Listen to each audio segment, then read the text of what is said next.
friends, and thank you for joining me for our next advent calendar process video. I hope you have been following along with the last week or so of videos. Obviously there is a video every day of Katie or I opening our fabulous gifts, our purchase gifts, our silly Christmas things and other surprises, and our made gifts. Obviously, Katie is making my December daily and I am making 12 by 12 layouts for her. Now, this particular layout is not my original idea. I was inspired by a beautiful layout I saw from a lady called Morag Cuts, Cutts. She designed a layout for the Hip Kit Club. The Hip Kit Club at the moment, or last month, I think, maybe even the month before, oh my goodness, time is just whoosh. They released a purple collection with this purple diamond or squares on their side pattern paper, and she created a layout using that. Now obviously I am not using a pattern paper that already has the squares. I have cut the squares out of 6x6 paper pad myself, but it is very much inspired by her. I cut out a square of this light blue from just a scrap sheet of paper I had in my stash, in my scrap pile, and then edged it with those cute little, they're almost like teeny tiny pom-poms, but like tiny, just because I thought it'd be fun. She also did something like that, so it was kind of a similar vibe to what she did because I really liked that texture that it adds.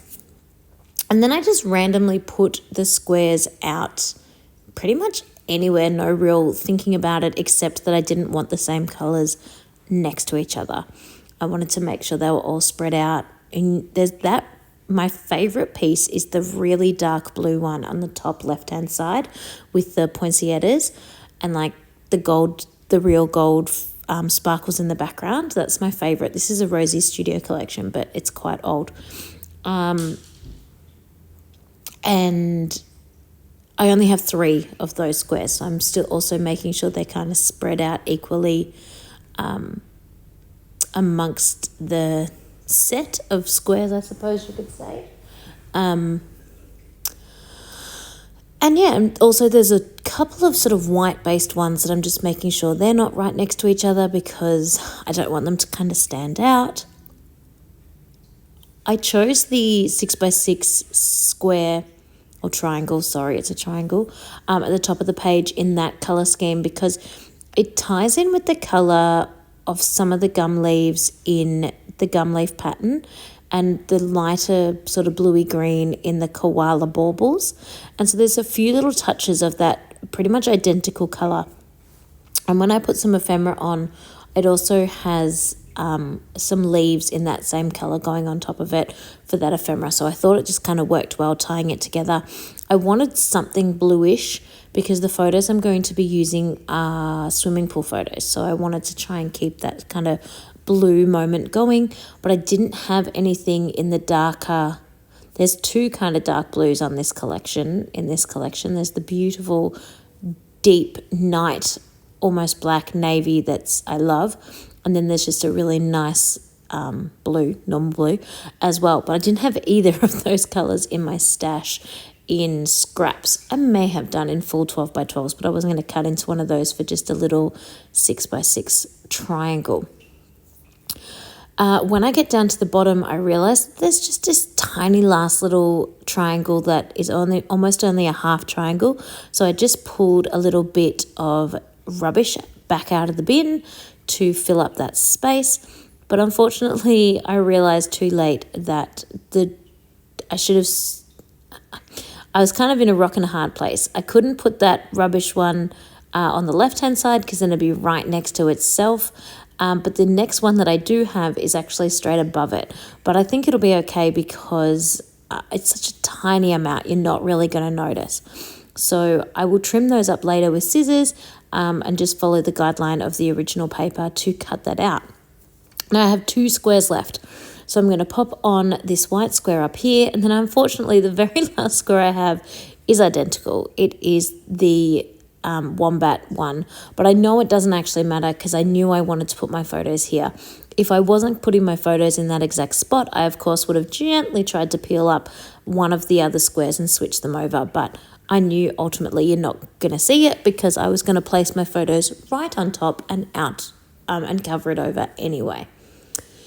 Now it's time for embellishing. I'd already gone through the collection and pulled out all the kind of not too Christmassy things there were, anything that was kind of water related, and I really loved the birds, and I thought because they were outside, the birds might be really nice to get on, but they were a little bit too big for the look I was going for, and I really wanted to get these water elements on, like the surfing Santa and the pelican, my goodness, the platypus, but I really wanted the ephemera to be facing into each other, so I wanted the Santa facing in at the photos, and I wanted the platypus to walk across the photos, not to like be mostly off the photos, because therefore it's kind of drawing your eye to look away from the page, but I want your eye to look into that center where everything's kind of happening. So I really needed the platypus to be on the left-hand side, but if I had all of the ephemera on the left-hand side with the photos originally how they were, I was not only getting really close to covering up Lincoln and Danny, who are playing in the swimming pool, but I was also covering up the fact that Katie had her big pregnant belly and little Addie was in there. I wanted that to be a memory as well, because Addie's not born yet, and there's not a lot of photos that you take of yourself with your pregnant belly, so I wanted to make sure that was there. So I just quickly switched those two photos over before it was too dry, and then that means I've got a little bit more space to layer my ephemera on top of the photo, because I'm not covering anything. Danny and Lincoln are still easy to be seen. And then up the top here, I end up sticking all the embellishments to themselves and making like one big cluster piece, because I've got to work around the trimming that I put on there that is a bit lumpy and bumpy, and it's going to take a little bit of organizing to get this to stick down. If I just try and stick it flat, it'll end up with a big like running lump down the center, which I don't want. So I'm just going to put some foam, sort of 2 on the big side and then 1 more on the other side, and have the trim hopefully fit right in between the foam. Hopefully I've placed it right. Yes, I have. I'm going to bend up Santa just a little to give him a little bit of like pop above the rest of the bits and pieces. And then I'm going to pull out my stash for a title. I knew I really wanted gold because there are little gold elements, foil elements included in some of the papers. And I was being lazy and just wanted a pre-made phrase, because I'm not sure the story behind the photo. I'm assuming it was just a nice time out in the swimming pool. So I thought it would be the lovely day sentiment would be the way to go, because they're just having a lovely day. So I'm going to pump that down on there. I do have a try of putting the leaf kind of flourish underneath, but I didn't think it looked right, so I will not be going ahead with that. I will leave that off. But I do pull out my gold Nouveau drops and add some Nouveau drops to it as well. I just wanted something else.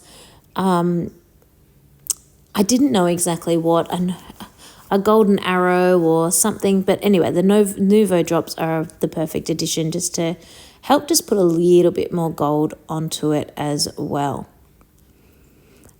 And I'm a little bit addicted to these at the moment. I've moved them to a more handy spot at my desk where they're just reachable so much easier. Before they were on a shelf that I would have had to get out of my seat to get to, and I'm a lazy scrapbooker, and if I have to get up, I probably won't. So they are definitely getting a lot more use now that they are nearby. In a drawer at my desk, in my desk drawer. Add a little teeny bit of splatters, and this one is done. I'm really happy with the way this turned out. Even though it does have those Christmas elements, it also doesn't look Christmassy that much either. Like it's a good mix of the two. I hope you are enjoying our Advent Calendar series, and don't forget to check back in tomorrow to watch Katie's process video and my opening. Bye everyone.